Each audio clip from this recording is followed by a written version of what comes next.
Hey, what's up, guys? It's Dr. Steve here, and today is day 4 of the vlogging challenge. And today's topic is reckoning your past so you can save your future.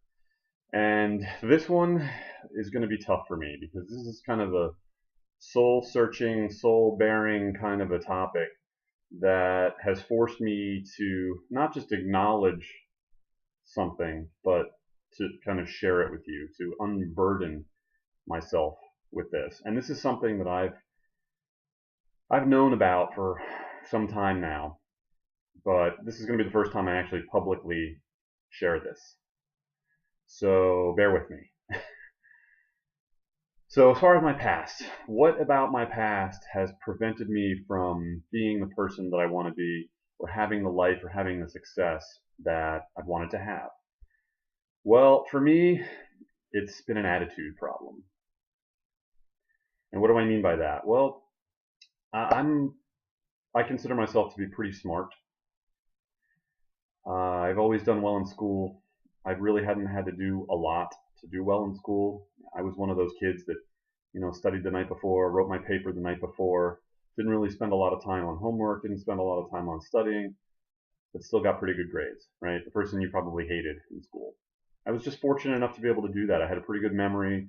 I studied, I learned quickly, and I was able to apply it to tests. And that was true through high school, through college, and even through medical school. Medical school obviously was a little harder, but I still had the kind of that same gift, if you want to call it that, all the way through that. And the problem with that, the problem with having, I guess, that skill or that ability was the ego that came with it. Because when you have that ability, you basically feel like, well, I'm smarter than everyone else. I'm better than everyone else. And that might not be true. It probably wasn't true. Well, in fact, it wasn't true. I was neither smarter than everybody else nor better than everybody else. But that's the attitude, that's the ego that comes with that, especially in your youth, when you're immature, which I was. And to that end, I'm always right. I'm sure you know people like that that are always right. Even if they're not right, they're right. And that's how I was. I was always right. That's just how it was. No matter what side of the argument I was on, I was right and you were wrong. Pretty egotistical, right? Pretty egocentric, pretty self-centered. And that's the attitude, that's the ego that I had. And anybody that knows me from those days will attest to that. And I burned a lot of friendships, valuable friendships to me, and I lost those people as friends because of that attitude. And when you burn those kind of bridges, when you lose friendships, and then when you're able to kind of sit down and look in the mirror and say, that was my fault that happened, it's a tough pill to swallow. But it's an important lesson because without that recognition, without that acknowledgement, the change doesn't happen. So ever since I started getting into home-based business and personal development, I've been able to recognize a lot of that and acknowledge it and obviously change it. I've done, in my opinion, a really good job of becoming a better person, of becoming a better listener, of becoming a better conversationalist. Instead of talking at people, I listen and I talk with people. And that's helped me a lot. It's helped me a lot in life. It's helped me a lot in business. It's helped me form new friendships, longer lasting friendships, because people enjoy being around me now instead of not enjoying being around me now.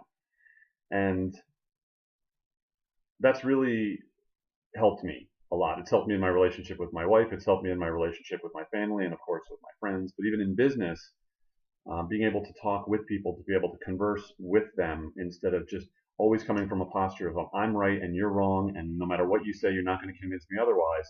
I was really closed off to new ideas, new opinions, and obviously that wasn't getting me where I wanted to go. So that is probably the number one biggest thing from my past that has prevented me, or did prevent me, from being the person or having the success that I wanted, but not anymore. Not anymore, because I have reckoned with this and I'm forgiving myself for being that way. I have forgiven myself for being that way. And I've made the change, and I am making the change, because personal development, personal growth never ends. It doesn't stop.